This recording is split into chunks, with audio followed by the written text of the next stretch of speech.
안녕하십니까, 고고TV 여명입니다. 4월 2일 오후인데요. 모두 화이팅 하시고 건강하십시오. 피플 파워, 국민의힘, PPP가 아니라 국민의힘 피플 파워. 윤석열이가 사전투표를 했어요. 한 오전 11시쯤 했나 본데요. 기자들이 집요한 질문에도 아무 말도 하지 않고 아버님이 거동이 불편하셔서 모시고 했다. 2명이 나왔죠. 하기야 뭐 2명이 나온 것에 대해서는 의미를 부여할 필요가 없고, 윤석열의 행보가 뭐냐 하면은 사전투표에 부정선거는 없다 하는 것을 말한 것이고, 두 번째는 투표하라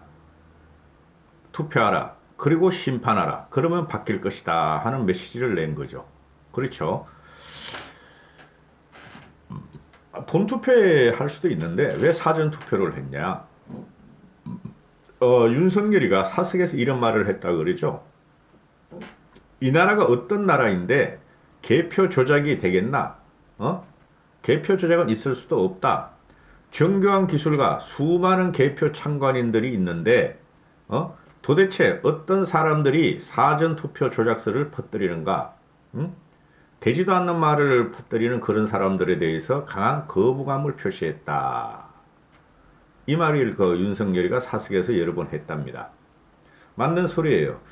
제가 하는 단순한 논리가 이런 겁니다. 부정선거를 하려면은 개표 조작과 또는 그 표를 이동시켰다는 거 아닙니까? 부정선거를 조작하는 거, 사기 쓰레기 유튜브 방송들이, 돈 버는 방송들이 5천만의 내에 AI를 심어가지고 똑같이 움직이도록 해야 부정선거가 가능한 겁니다. 부정선거가 참관인이 있는 상태에서, 당시에 국민의힘 당직자들과 국민의힘 참관인들이 있는 상태에서 그 봉인 문제를 가지고 허술한 봉인 문제를 가지고 투표함을 바꿔치기를 못합니다. 그런 역사가 4.19를 촉발시킨 이승만 밑에 이규봉일 뿐이 없어요. 그 이후에는 이런 게 한 번도 안 나타났습니다, 여러분. 부정선거란 게 뭐냐? 관건선거란 게 뭐냐? 당시에 고무신 주고, 그죠? 막걸리 사주고, 조금 넉넉한 사람들은 고깃값 주고 돈 가지고 매수한, 그게 부정선거죠. 지금 부정선거, 관건선거를 문재인 정권 하에서 지금 저지르고 있죠. 선거 전이면 재난지원금 풀고, 그렇죠? 뭐 등록금 깎아주고 무상복지 뿌리고, 그게 부정선거 관건선거예요. 거기에 의해서 우리가 계속해서 압탈을 당했는데, 아니 니김이 뭐 그 투표함을 바꿔치고 개표기를 조작했고,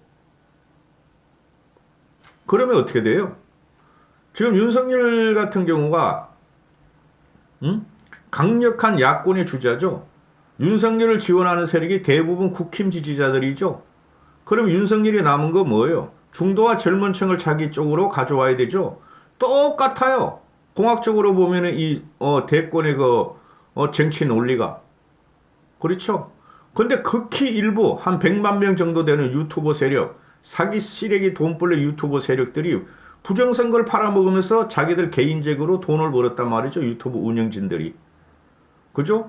거기에 대해서 강력한 저항을 한 게, 저항이 아니고 강력한 반격을 한 게 윤석열의 사전투표예요. 사전투표. 그리고 국힘의 김종인 씨도 호소문까지 내지 않습니까? 그죠? 존경하는 국민 여러분, 분노하시면은, 대한민국을 걱정하신다면은, 이 정권을 타도하시려면은, 내 가족의 미래를 위하신다면은 사전투표를 해달라 고 호소문을 내요. 그런데 윤석열 같은 경우는 김종인 씨 같은 담화문을 안 냈어도 똑같은 행태를 보였죠. 근데 시래기 돈벌레 우파를 따라다니는 나이 드신 분들, 선거가 뭔지도 모르고, 투표가 뭔지도 제대로 인식도 안 하는 사람들이, 김종인 물러가라, 부정선거를 네가 지금 주도하고 있다, 쫓아내라, 홍준표 들여내라, 안철수 받들자, 이런 식으로 하고 있죠. 근데 어떻게 되고 있죠? 현재 대권 1위는 무조건 현재 시점에서는 윤석열입니다. 그 일부를 제외하고는 합리적인 보수와 합리적인 TK, PK 세력과 중도들은 윤석열을 지지하고 있어요. 어? 제가 몇 달 전부터 말씀드리는 게 TK 그 수국 꼴등 유튜버 세력은 좀비화가 됐어요 벌써. 안 바뀌어요 그 사람들은. 그러면 이제 문바들은 어떻게 됐느냐? 제가 몇 개월 전부터 말씀드렸죠. 문바들도 대권을 우리한테 상납하면 우리가 대권을 가져오면 완전히 좀비화가 됩니다. 지금은 바뀌어버리지만은 중심에 김종인이하고 윤석열이가 있어요. 다음 대권의 정치는 왜 사전투표를 했는가? 그리고 말 안 한 건 잘한 거예요. 제가 그 2030에 대한 공정에 대해서 한 번 더 말할 것이다. 얼치기 평론가들이 윤석열은 4.7 보선까지 한마디도 하지 않을 것이다 했는데 한마디 했잖아요 전번에. 투표하라. 그러면 바뀔 것이다. 한 번 했죠. 몸을 실천한 거예요 오늘. 그 투표를 갖다가 사전투표를 하는 사람들, 이 사람이 이 윤석열이가 나와가지고 그 60대 70대 80대들 유튜브를 따라다니는 사람들, 사칭 우파 쓰레기들을 향해서 투표하라 그랬겠어요?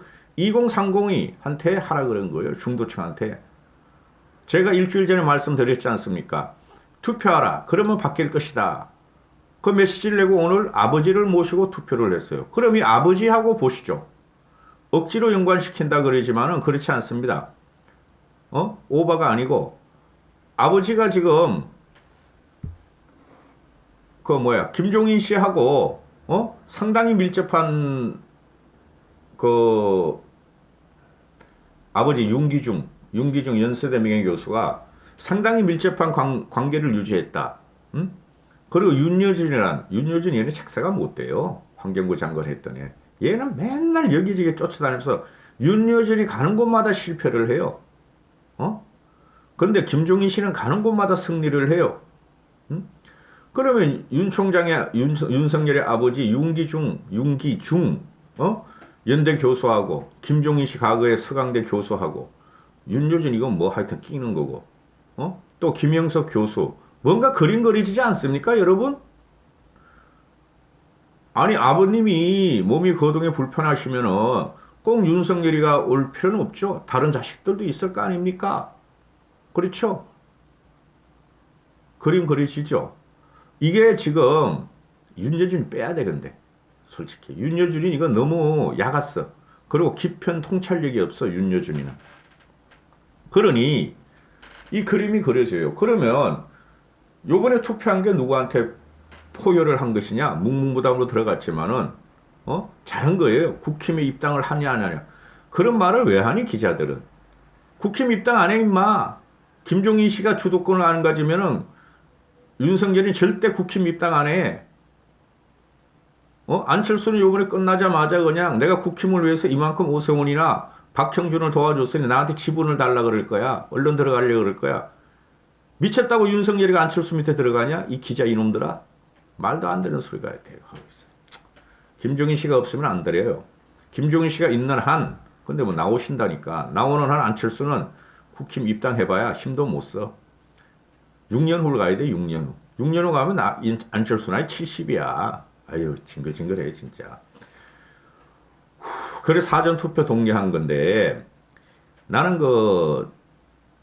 부인 김건희 씨하고 나올 줄 알았어요. 곧 영부인 될지 모르니까 저도 이제 입 조심해야 되는. 뭐 정숙이야, 정숙이고. 그죠? 그런 거지. 이 부인의 파괴력이 엄청납니다. 이왕 말을 나왔으니 한 말씀 드리면은, 이 부인 김건희 씨가 문학의 정계, 관계는 없어. 문학의 정계, 기업계, 재계 엄청난 인맥이 있어요. 예쁘잖아요. 예쁜 게 좋은 겁니다. 그리고 지적으로 생긴 게 좋은 거예요. 영선이하고 미애 봐봐. 그게 무슨 지적으로 생겼어. 뱀같이 생겼지 이것들이. 그것들은 말입니다. 곧 오물통에 빠진 새양치 같은 꼴이 될 거예요. 염려하지 마세요. 그런데 이 김건희 씨가 이런 말을 한답니다. 우리 남편 민주당 사람들하고 친하지 않아요.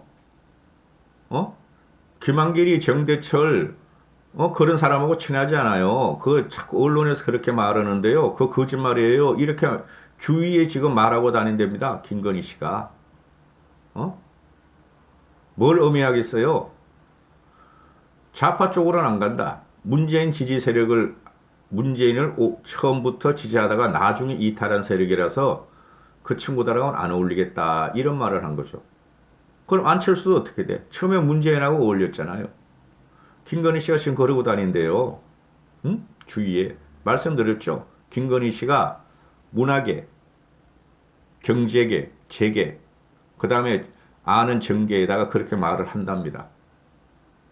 그러면은 야권의 축을 형성할 적에는 좌파는 안 넣는다는 거예요. 김종인 씨는 지금 좌파, 우파, 또 우리나라 우파다운 우파가 없어요, 여러분. 없어요, 솔직히. 나도 좌파, 우파 분별하지만은 진보, 보수, 중도를 섞어버리겠다는 게 지금 김종인 씨의 생각인데 간단해요. 김종인 씨의 생각은. 홍준표 같은, 김무성 같은 숙골 정리한다. 응? 그 다음에 좌파, 문재인의 복력한 이런 놈들은 다 정리한다. 제 3의 길로 가는데 3의 길의 중심은 그래도 보수다. 개혁 보수다. 이거로 끝나는 거예요. 오늘 윤석열이가 아무 말도 안 한 게 참 잘한 거예요. 여기까지 하겠습니다. 윤석열에 대해서는 4.7 보선 끝나고 가장 핫한 인물이 2명이 돼요. 4.7 보선 이후에. 지금 좌파 중도지가 안철수를 자꾸 띄우려고 그러는데 그건 되지도 않고 그거는 적진 분열과 EJ를 쓰는 거예요. 좌파 중도지들이 안철수를 띄우는 거는 안철수가 달라졌다. 서울도 그냥 막 자기 일같이 뛴다. 부산까지 가서 보폭을 넓힌다. 지 선거운동하는 건데 안철수가 안 뛰어도 무조건 국힘이 이기게 돼 있었어요. 제가 말씀드렸잖아요. 그런데 4.7 보선 끝나면 2명이 중심이 돼요. 윤석열과 김종인이에요. 자꾸 언론들이 지랄 발광을 하니까 고고티브가 생각했던 걸 미리미리 말씀드리는 거예요. 여기까지 하겠습니다. 피플 파워! 힘!